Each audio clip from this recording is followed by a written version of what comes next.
Nestled at the base of the Stag's Leap Range in the heart of Napa Valley lies a 35-acre naturally farmed vineyard and a family that's been creating premium, handcrafted wines for generations.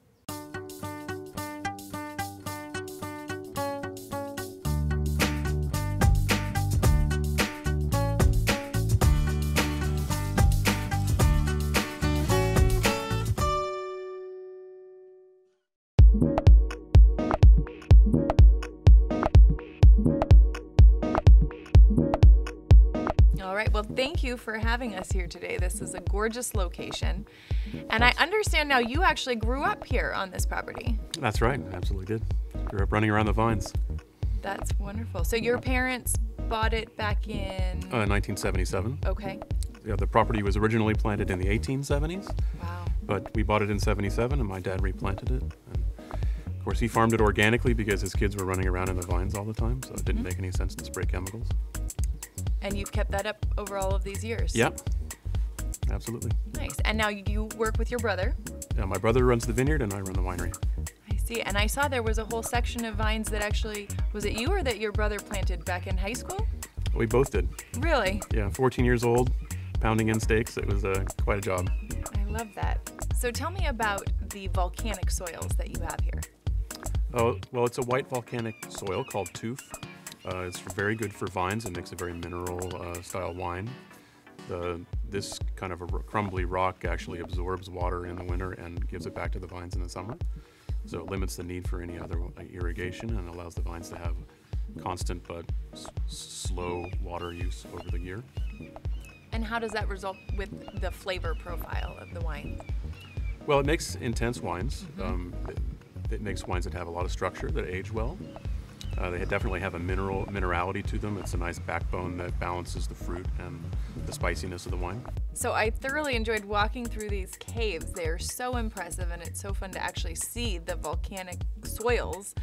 Talk to me about how important that is to your winemaking process. Well, the caves are an ideal place for wine storage and wine aging. They have nice humidity of 70% humidity. Temperature is nice here. In this soil, we get about 59 to 61 degrees Fahrenheit.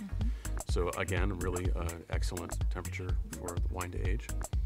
And it's also vibration free generally, unless we have an earthquake. Right. So that wines like to be in a nice, calm, cool place, and so the caves are ideal for that. And you age all of your wines before release. Yeah, that's correct. In fact, the reds spend 2 to 3 to 5 years in the bottle before we sell them. That is very cool and very unique. I like it. Yeah, in fact, we stack them in the cave, just bottle on bottle, up against the rock during that aging process. And is that something that stemmed from your dad with his kind of winemaking philosophy that got passed along, or? Absolutely, because my father's French. He had this concept of wines getting better as they age, and he wanted to produce a wine that already had some age on it by the time the customers got it. Nice. So tell me more about this vineyard, your different varietals and the different vineyard locations and kind of how each plays to the strengths for that varietal. Well, the hillsides are primarily planted to Cabernet Sauvignon from the top to the bottom of the hills. So I get some different flavor profiles from the tops of the hills, from the different directions that the vines face. That gives me a breadth of flavors that I can use when I'm blending to make a more complex flavor profile. And then I grow on the lower slopes Merlot, Cabernet Franc, Petit Verdot, sort of the typical Bordeaux blending varietals that allow me to blend further, add complexity, and fill in the nooks and crannies of Cabernet where they can be somewhat severe by themselves. Nice. I grow Malbec, which is the 5th Bordeaux varietal, so I could include it in the blend, but I don't typically include it in the blend. And you also do Chardonnay. And Chardonnay, yeah. So the lower slopes of the valley are a lot cooler. Actually, the very bottom gets fog in the morning, and that cools it down quite a bit also. So it's more suited for Chardonnay.